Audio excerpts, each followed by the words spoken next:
Alright, now getting right into it. Right away, whenever we get a shipment of flooring in, we like to open it all up, kind of check every board out, and you also want to let it acclimate to the interior temperature and humidity and all that. In the initial inspection of the packaging, if you look at the cardboard and there's damage there, that'll be a telltale sign of if there's damage to the board. And if we do have any damage, we like to mark it out and then take that board, put it in a pile, or lean it up on the wall. That way, if you have a cutoff for either a beginning of a row or an end of a row, you can cut the damage off and use that board. A little bit different here. Per project will kind of vary how you lay it out. We have a tile floor that we wanted to make sure our flooring lined up perfectly parallel with the grout line of the tile. We pulled a line off of that, and then we measured off of the line to make sure that we are perfectly square in the room, and then we can build our flooring row off of that. Now you can tell Topher is lining everything up off of our marked line from the tape measure, and he's going to draw a pencil line from end to end, and that will be the front edge of our first row of the engineered flooring.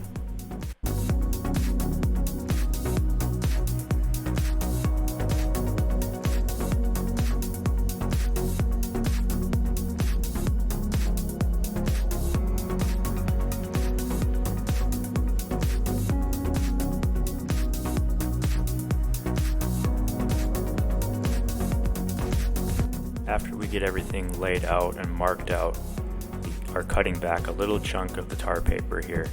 That way we can glue our board to our underlayment, and that way we know that that initial row will not move at all while we're hammering the rows beyond it in and stapling it to the floor. Adding caulking and then gluing the tongue and the groove of our flooring, and again, just to make sure that everything is adhered well and will not move during our installation.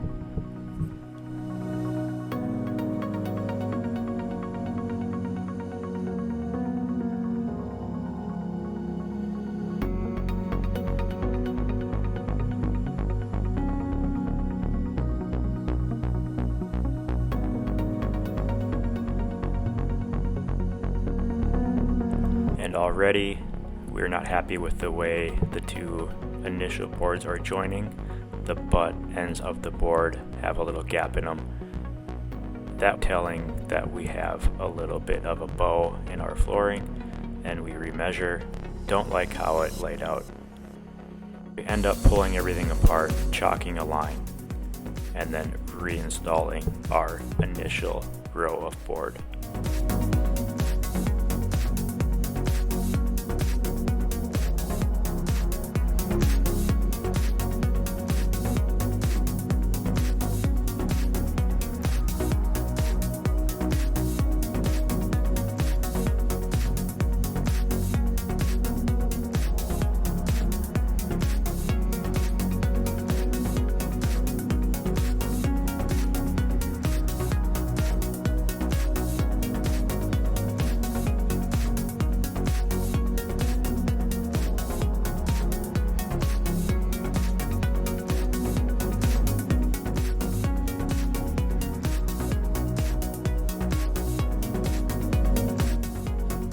An important tip while you're working to make sure everything is cleaned up off the floor. If you leave anything behind, it could be a tiny little chunk of dirt or a cut off chunk of wood.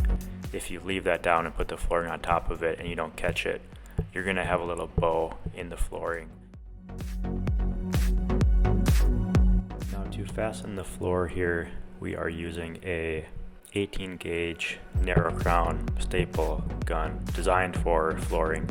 I don't like to use a heavier gauge or even a bigger nailer because I found that when you do, it can blow the tongue out and then you have an issue putting the row beyond that board in, as the tongue and the groove don't fit together well.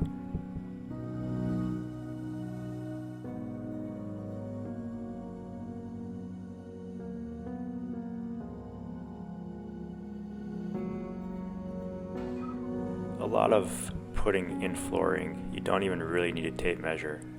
Now here Topher is showing one way that you can mark out a floor vent.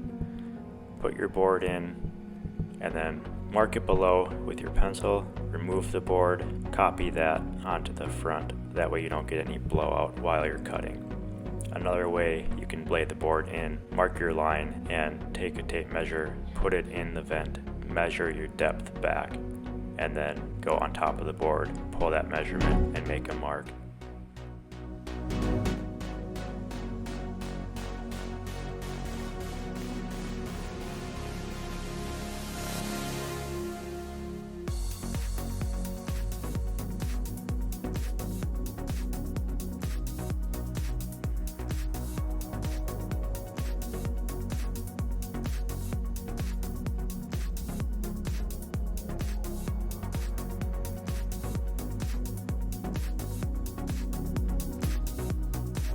Ready to make the cut, however you want to cut it.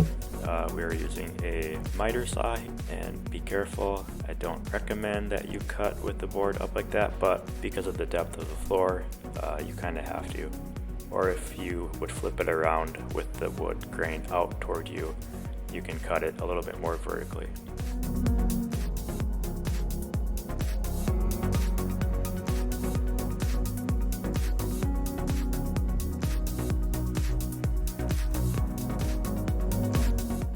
Cut the tight area, we take the jig, turn the corner, cut it back, and then remove the little board, and you can go back and clean up the edges.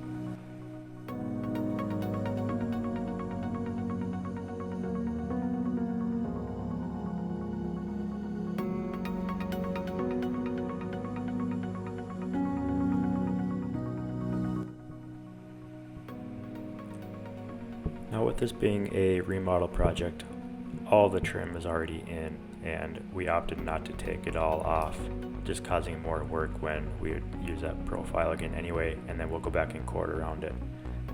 Right here, I have my multi-tool, and I'm cutting the jamb and the trim upward using the back of a board, our flooring board.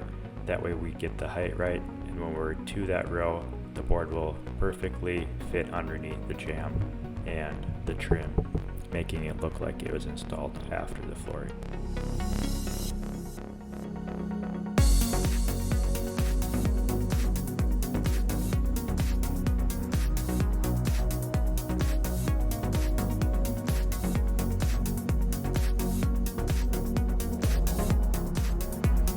Now as you can tell, we're kind of getting into it. We have quite a few rows in, and we are pretty much going wide open. I'm working on the left and Topher is working on the right, and we just alternate back and forth and fill in as we go.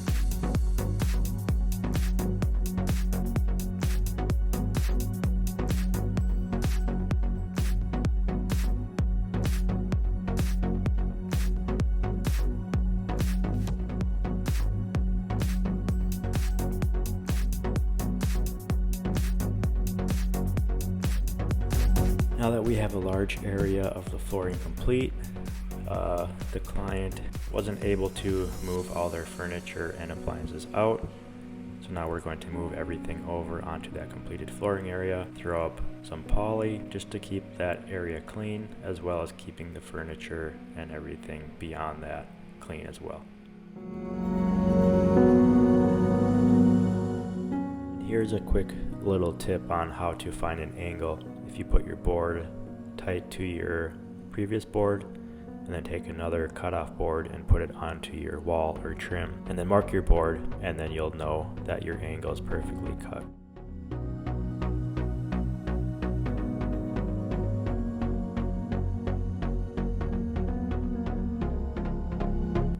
into your end row. Get that end row tight because you can't get a hammer in there, obviously, with the wall being right there. You can buy these little floor pullers at any hardware store pretty much, but the one we have here I actually made.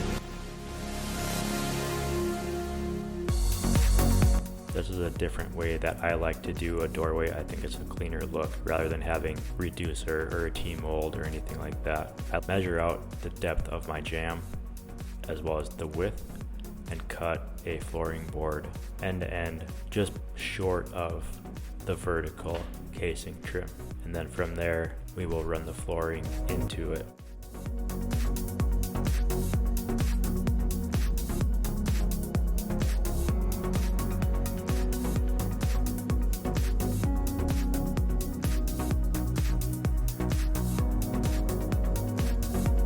Make sure you clean up all your caulking or glue off the top and the transition. I always like to keep a wet rag around. That way we can wipe everything up and it doesn't leave any mark on the floor. Now on the opposite end of that door, we have a stair nosing that's actually going down into the basement. Stair nose that we got was actually too thick, so I have to cut it down to match the thickness of our flooring. So I have to take it on the table, rip that material down, and then make sure that we have the right height so there's no lippage between the two.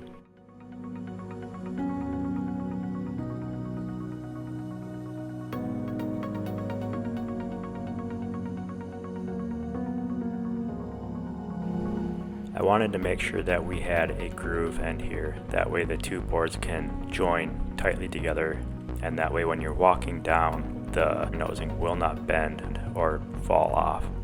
So now I'm dry fitting it, checking to make sure that it's laying flat, and I'm not overly happy with my left hand. There's a little bit of a gap.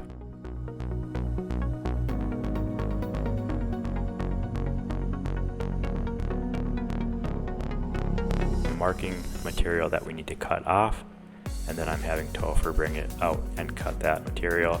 That way when we put it back in, we get a flat reveal all the way across the floor.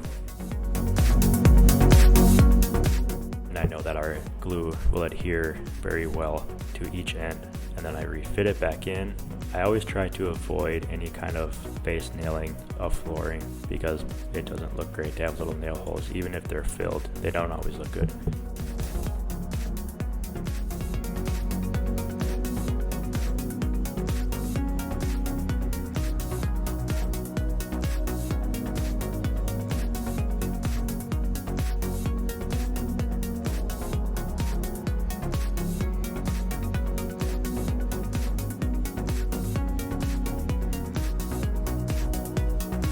Now that we're fitting everything in to tie into the stair nosing, I'm going to fill that groove that I cut on the table with glue, and then we're going to take essentially what is a tongue material, put it in the groove, and our flooring that will butt into that will also have a groove tied into the stair nosing, are glued very well together. They are turning into one board.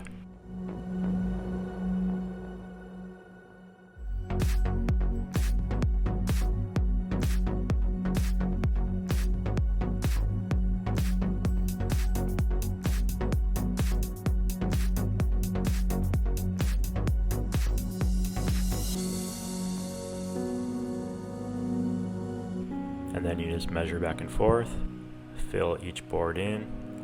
The little areas where we're working right now always take a lot of time. You want to put your time into it because this is a very important part.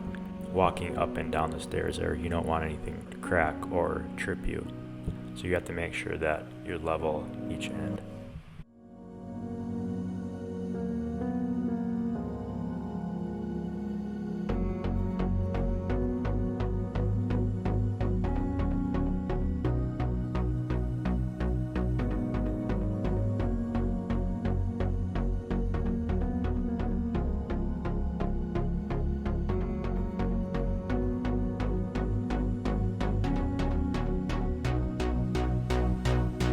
Finish off through the doorway, and then you can continue on.